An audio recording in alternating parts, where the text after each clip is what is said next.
UFC Bonfim vs. Brown just ended, and I got to see all the results. I did not get to watch all the fights the entire way through, but I researched as much as I could, and I was able to watch at least the ends of the fights. I went on a huge shopping trip with my girlfriend and my sister and her fiance, so it was very hard for me to watch all the fights. I got to look up most of the results, and then we went to the IMAX theater after shopping. So, very hard to actually get through all of them. But with that being said, we're going to talk about all the fights, give you my best breakthrough of every fight that went down, and then I'll give you my next upcoming fights for the main winners of the card. But starting off, Zach Reese was able to defeat Jackson McVeigh, and we started off the card 1-0. I thought this was a very obvious decision despite Zach Reese taking this fight on very short notice. I think it was like 2 days short notice, but it was a very obvious pick for me here. I knew McVeigh was going to try and get to the clinch because that's where he does his most damage. And he actually was doing very good against Zach Reese in the clinch at first, which I was getting kind of worried about. But then Zach Reese was able to get him down. And McVeigh has no ground game. I know he has a few submissions, but that's just because he fought a lot of shorter guys, so he was able to outmaneuver them on the ground. But since Zach Reese is the exact same size as him, Zach Reese was dominating him on the ground because he's more technical. And then in the second round, he took him down about in the middle of the round and then was able to lock in a rear naked choke very easily. Wasn't a very struggling performance for Zach Reese at all, despite him getting kind of pieced up in the clinch. Um, but McVeigh's a large dude, so of course he's going to present some problems to Zach Reese. But Reese was able to overcome the clinch and then was able to take him down and get the submission. So Zach Reese gets the second round submission over Jackson McVeigh. Over on the card, we went 7-5. We started off very strong, and then there was a little break in the middle where it started getting rough for us. But there was a lot of underdog picks on this card, so I went 7-5, which wasn't really that bad at all. But moving up on the card, unfortunately, I got this pick right, and I say that because Miles Johns lost. But Daniel Marcos improves to 18-1 as he gets the submission in the second round. He was dominating Miles Johns on the ground, which I did not expect. On the feet, it was kind of back and forth where they'd throw a few exchanges back and forth, but they didn't do a whole lot. They were kind of just, tapping each other. No one really landed a hard shot on each other. But what really impressed me was Daniel Marcos went to the ground. We've never seen that from him. And he went to the ground basically whenever he wanted. Miles Johns was not able to stop Marcos's takedowns. And just like Zach Reese, he was showing a dominance on the ground. And in the second round, he was able to lock in the rear naked choke. So huge win for Daniel Marcos coming back from that loss. Um, so it's a huge bounce back win for Daniel Marcos after his first loss. We wondered if it was going to be, bad for him, but it showed to be actually that he looks very impressive and he shows that he has multiple different styles to his game. But Marcos improves to 18-1 and gets a second round finish over a very tough Miles Johns. Moving up, Denise Gomes gets the win over Tekia Pennington. It was a unanimous decision win. Really, it just came down to damage here. Pennington threw enough strikes in the first few rounds, but Gomes was doing more damage. And then by the time it came to the third round, Gomes was just piecing up Pennington like crazy, and I knew I had the win finalized. Pretty sure they gave it a 30-27. At least two of the judges did, but very obvious decision here. Pennington tried to make it a war on the feet, but it wasn't working at all. And then she started shooting these takedowns that weren't getting landed at all. So easy win for Denise Gomes here. Tekia Pennington really isn't that good. She probably should retire here soon. She's not been winning any of her fights recently. Whereas Denise Gomes is undefeated in the UFC, or no, she's not undefeated, but she improved to 12-3, and she's on a win streak now of 3. So huge win for Gomes, and expect her to get a step up in her next fight. Next up, Josh Hawkett gets his first round knockout over Max Jimenez. We got finally another prospect in the heavyweight division. I know we kind of consider Walter Walker one, but Josh Hawkett just went out there and got his first round KO in his UFC debut. He gave a Chael Sonnen like post fight interview, very entertaining, talking about he's the meme machine, talking about how he's gonna bring the boom, and he called out Walter Walker. He said, "Walter Walker, you absolutely suck." So he's coming out. He called out Walter Walker. We'll get into who he should fight next, but we need someone like this in the heavyweight division. So I'm very glad that Josh Hawkett won this fight the way he did. The UFC just needs to stop making the mistake of putting him in the Apex, and they need to put him in front of a crowd. So his next fight better be in front of the crowd. Put him on the cater card with Walter Walker. I think that's a perfect opportunity. But yeah, huge win for Josh Hawkett. Hit him with a nice right hook that just dropped Jimenez right away. So he didn't really have to go to the ground at all. It was a very quick knockout for Josh Hawkett. Moving up, Jacqueline Cavalcanti gets the easy win over Mayra Bueno Silva. Bueno Silva just looked completely awful in this fight. Wherever this fight went, Cavalcanti was dominating, whether it was on the ground or whether it was on the feet. Really not a whole lot to talk about here. Bueno Silva's been looking awful recently. Whereas Cavalcanti, she is undefeated in the UFC, and she has only continued to look better. She'll move up to probably 9th ranked now, so expect her to get someone in the top 7 now. I think she deserves probably one more fight before she gets the number 1 contenders fight, but we got a good fight for her that I think would be very good. So Cavalcanti gets a very easy decision over Bueno Silva. Moving up, the co-main of the prelims, Raoni Barcellos gets the win over Ricky Simon. This one was a surprise. This was also my first loss on the day. I picked Ricky Simon. I thought Simon was going to be able to out-grapple the crap out of Raoni Barcellos, kind of like a Marab style. Boy, was I wrong. Ricky Simon was not getting any of his takedowns at all. Barcellos stopped every single takedown. He was piecing up Ricky Simon on the feet. It was pretty competitive on the feet, I won't lie. But Barcellos was throwing more, so he probably did more on the feet. And then Barcellos actually made Ricky Simon tired, and then he started landing the takedowns, and Simon couldn't scramble out of them. So Barcellos showed very good takedowns. He showed a very good gas tank that was able to overwhelm Simon, and it was a good 29-28 decision here for Raoni Barcellos, and that's another huge win for him. He's on a 3-fight win streak over some of the best unranked competition. He deserves a very good fight in his next upcoming fight. We did talk about who he should fight next. And I do think it's a banger fight, so we'll get into that shortly.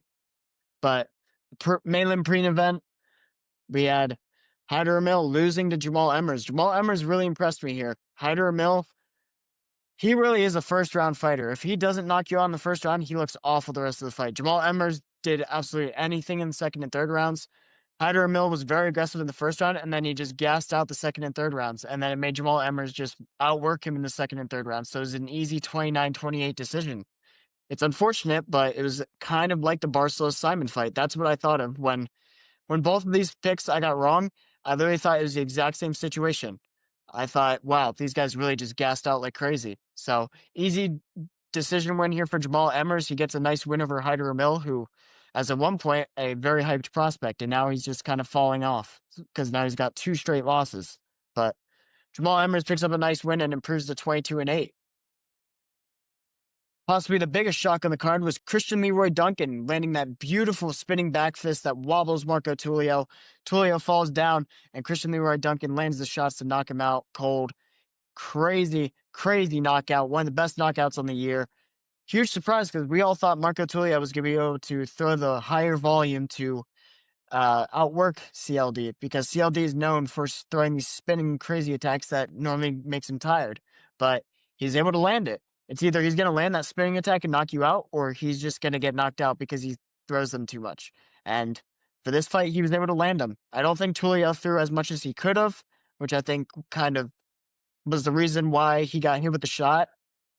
If he put more on in the first round and was throwing more, I think that, and if he put more pressure on CLD in the first round, I think that would have made CLD more tired and would have made him get hit a little bit more, make him throw a little bit less. But unfortunately, Marco Tulio didn't throw as much as I thought he was going to, and CLD capitalized with a perfect spinning back fist. So huge knockout for Christian Leroy Duncan, and he's officially taken the hype from Marco Tulio. CLD deserves a ranked fighter after this, and we'll talk about it shortly. Next up, Chris Padilla beats Ismael Bonfim after Bonfim misses a 5-pound weight cut. Very bad news for Bonfim going in his fight. He was also wobbly going up on the scale, so this made my underdog pick feel even better. Chris Padilla was 3-0 going into this fight, or 2-0, I kind of forget, but he dominated Bonfim wherever this was. Bonfim did land a clean shot towards the end of the first round, which kind of wobbled Padilla a little bit, but it wasn't too bad to where like he was going to go out cold soon. Padilla was able to eat it pretty nicely, but for the most part, Padilla was doing very good on the ground, and his striking was outworking Bonfim. Padilla has some crisp boxing that I did not understand was that good. I thought it was going to be a very close stand-up fight, but Padilla was just going to throw more, but his shots were doing more damage than Bonfim's were as well, and we saw that when he got the knockout in the second round. So Padilla was able to get the knockout over Bonfim. Very beautiful shots. Unfortunately, he was not able to get performance of the night. He said that his family's broke and that they desperately needed it, but unfortunately, it was not enough to get performance of the night. Next up, we have Euros Medic knocking out Muslim Slikov in the first round.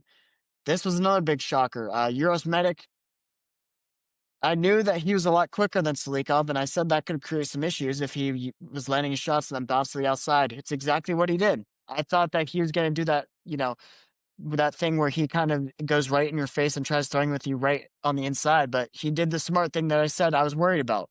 So good call by me. It's just unfortunately I didn't believe he was actually going to do this, but he decided to land his shots, move back to the outside, land him again, and he did that until he caught Muslim Slikov with a very beautiful shot. It only took him a minute to knock out the vet, but this is a huge win for Euros Medic. I think this is probably his best win of his career. So he improves to 12-3 and gets the best win of his career, and he'll be looking for a step up next. But despite Muslim Slikov being 41 years old, that's still a very good win for Euros Medic. So props to him.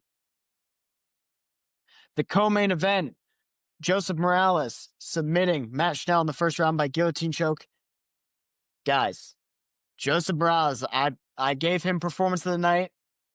He is the real deal. I'm telling you. Coached by Uriah Faber, Team Alpha Male. He is a dog. I am telling you.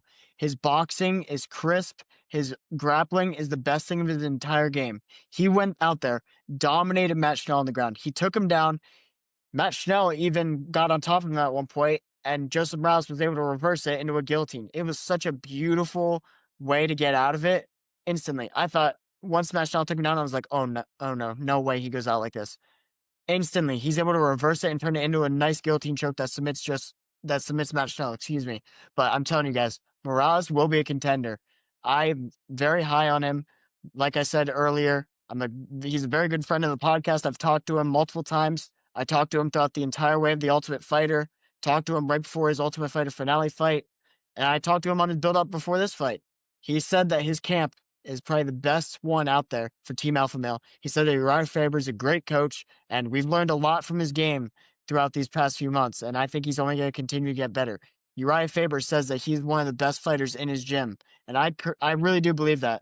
Some people are selling Joseph Morales short, but if he gets a step up in his next fight, we're really going to see how good he is. So, huge win for Joseph Morales. Was able to overcome the takedown from Schnell and reverse it into a guillotine. Very beautiful reversal. And he shows that he has very good finishing ability.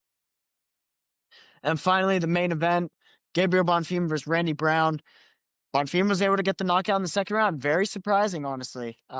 Brown was not being as aggressive as I thought he was going to be. I thought he was going to be coming forward knowing that Bonfim did not really have good stand-up defense.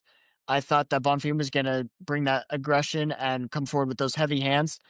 Don't get me wrong, he was throwing his overhand and his hooks, but he'd throw them kind of in combinations instead of swinging wildly. I feel like he actually does better when he swings wildly, but unfortunately he was more conservative in this fight, and that's going to play in favor of Bonfim. He's not like Stephen Thompson, where Stephen Thompson can evade those strikes, because Randy Brown gets hit a lot too. He's not as fast as Thompson, so it actually played in Bonfim's favor that Randy Brown was playing conservatively. And it was a nice win for Gabriel Bonfim to win after his brother lost previously on the card. I thought for sure I was going to get the pick right once I saw Ismail lost, but he was able to keep that out of his head and was able to get the second round finish over Randy Brown, who's a really tough fighter. He should be 5-0 in his last 5, but he had that controversial loss to Brian Battle. But huge win for Gabriel Bonfim. He improves to 19-1, and first he retires Stephen Thompson, and then he knocks out a prospect like Randy Brown. He's going to be looking for a nice step up here, and I think I got a good matchup for him, honestly. But with that being said, overall the card it was pretty all right for a fight night. We saw a few underdog upsets. Not really a good choice for fight of the night. We had to give fight of the night to Randy Barcelos and Ricky Simon. It really wasn't that good of a fight, but I had to give it to someone. So I gave it to Barcelos and Simon. But with that being said, we're going to talk about the main winners of this card and talk about who they should fight next. Starting off with Gabriel Bonfim, I gave him Colby Covington. Covington needs to come back and fight someone. He just fought I think he just fought Joaquin Buckley in his last fight. But he needs to come back and fight someone. I think this would be a nice step down for him. Gabriel Bonfim versus Colby Covington. Bonfim said he wanted to retire Covington, so there's gonna be some, you know, there's gonna be some beef there. Obviously, Covington hates Brazil, so excuse me. So it's a perfect matchup opportunity for them. If they make this, Covington can still be on the White House card, even if he loses it, because they could schedule it towards like January or February, but they'll still have plenty of time to put Covington on the White House card because they're going to want him on there regardless. But I think that's a good matchup. I'd probably lean towards Bonfim, honestly. Covington needs to show me that he still has it, and he really hasn't in any of his most recent fights. He's been really conservative and just hasn't looked the same. So I'd probably go with Bonfim in that matchup, but I think that's probably the next matchup to make for Bonfim because if he beats Covington, he's going to move into the top 10. Moving down, we have Joseph Morales beating Masvidal in the first round. I give Joseph Morales Bruno Silva. Silva's coming off a win to prospect Young Sung Park. So give him another one. Give him Joseph Morales. I think Bruno Silva needs to go on a little win streak before he gets a step up because he keeps losing to his step up fighters every time he gets the opportunity. So give him another prospect in Joseph Morales. Either Morales is going to move into the rankings and he will legitimately be a prospect moving into the contender shot, or it's going to be Bruno Silva starts a win streak up, beating two prospects, and then he can finally get the step up in competition. But I think this is a very fun fight. Bruno Silva is known for having powerful hands and good wrestling. Joseph Morales is known for having technical boxing with very good wrestling. So very similar builds and matchups, and I think that would be a very entertaining fight. USA versus Brazil. I'd go with my boy Joseph Morales, though. I'm telling you guys, he will be a contender. So if that matchup happened, I'd probably have Morales winning by 29-28 decision, but I could see him locking in the submission too. He's so underrated on the ground. Moving down, Euros Medic.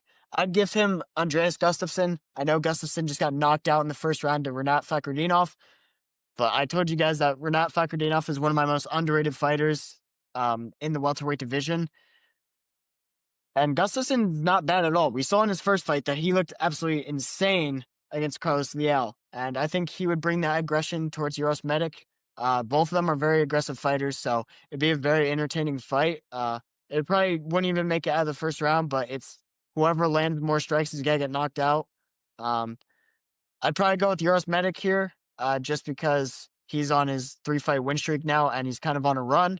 So I'd probably lean towards Euros Medic, but I could see a way where Andreas Gustafsson wins because Gustafsson can take shots. I know he got knocked out by Renat Fakhretdinov, but he got hit by so many shots before he finally went down. So if I had to pick someone for that fight, I'd probably lean towards Euros Medic, but that'd probably be a 50-50 pick for me.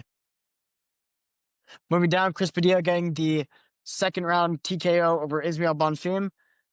Give him Nasser Haqparast. I know I said that he probably deserves a ranked fighter soon, but I think Nasrat still deserves one as well. Nasrat's beaten the best of the best unranked fighters, and he's coming off a very unfortunate knockout to Quillen Salkilled. But this is a very fun boxing matchup. You don't have to worry about Padilla's head kicks. Nasrat has a few kicks, but he's going to rely on his boxing as well. So this is just going to be a fun technical boxing match for 3 rounds. They probably won't go to the ground all that much because both of them have slight wrestling backgrounds, but they don't use it all that much. So this will be a very fun boxing matchup. You can put this on the prelims of a pay-per-view, and everyone's going to love this fight for perfect reason. I'd go with Chris Padilla. I believe in Chris Padilla's hype. I love his story, and I love his aggression. I know Haqparast gets a lot of decision wins, and he throws a lot of volume as well, but I don't know. I just trust Chris Padilla to win something like that. So give me Chris Padilla in that hypothetical matchup. Moving down, Christian Leroy Duncan getting his surprise knockout over Marco Tulio. I gave him Joe Pyfer. I think he deserves to be fighting a ranked fighter. Give him the number 15 guy in Joe Pyfer because Pyfer is also on the rise. So whoever wins that fight, you can seriously push. I think Joe Pyfer wins it, man. Joe Pyfer has some powerful hands. He's got some nice wrestling. I don't know how CLD is going to do against the wrestling. I know he always has a chance with those spinning attacks that he throws, but I would lean towards Joe Pyfer. I think Pyfer has more powerful shots, and his wrestling would definitely play a factor if it goes into later rounds. So give me Joe Pyfer in that hypothetical matchup, but that's a good step up for Leroy Duncan, finally getting another shot at being a ranked fighter.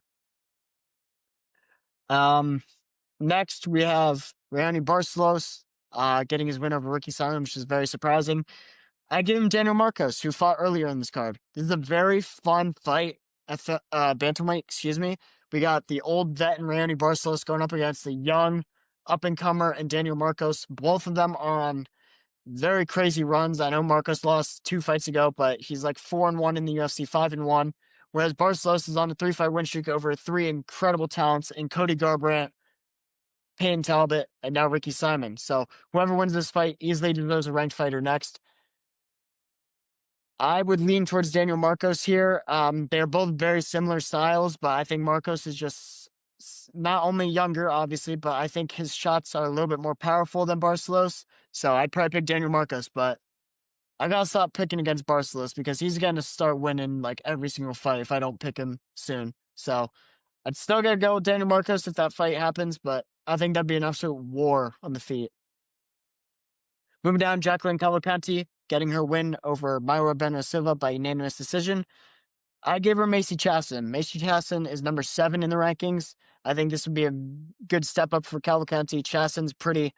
She's pretty good at her boxing strategy on the feet, and I think Cavalcanti will be able to outwork her, though. Um, I think this is just a step up for Cavalcanti, but it's still a very easy choice to pick Cavalcanti. Her wrestling will be able to outwork Chasson. I don't think Chasson will be able to stop the takedowns, and I think Cavalcanti would just throw more. Chasson can get in wars from time to time, which I think that can make it a fun fight, but Cavalcanti will still throw more, and that third round will really be damaging on Macy Chasson because Chasson really slows down in the later rounds. Moving down, we have Josh Hawkett getting his win over Max Jimenez. And like I said, he called out Walter Walker. Let's put the two prospects against each other. Josh Hawkett's wrestling and his powerful hands going up against Walter Walker's ankle picks. Oh gosh, I don't know who to go with. I'm going to go with Josh Hawkett, honestly.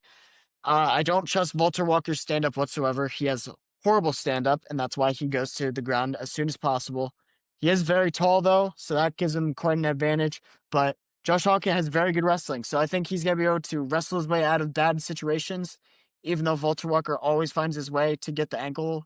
I think that Josh Hawkett will be doing a good job of using his strength to avoid getting in that situation from Walker, and if it stays on the feet for way too long, then Hawkett's just going to be able to knock him out. So I know there's a huge disadvantage height-wise, but I'm going to go with my man Josh Hawkett. I believe in the hype for him, and I hope they can push him into becoming a contender because that would be awesome for America. And honestly, if he beats Walter Walker, they're probably going to get him on the U.S. card. So get Hawkett versus Walker on the Cater card, and then if Hawkett wins, put him on the White House card. I think that's a perfect opportunity that the U.S. has. But with that being said, that's going to wrap up this review episode of UFC Bonfim vs. Brown. We will be giving you our UFC 322 predictions on Thursday. Very excited for this pay-per-view. This is our second to last one of ESPN before we switch over to Paramount. Can't wait to not have to spend $80 a month for freaking pay-per-view cards, but it's worth it all in the end, so not really mad about it, but very thankful for us going to Paramount to make it a lot cheaper for fans. But very exciting card coming up for 322. Cheering for my boy Bo Nickel. Obviously, cheering for JDM, but I might be picking Islam. I'm still kind of stuck on that one. But that being said, we're going to wrap up this episode, and our new one will be out on Thursday. Thank you guys so much for watching.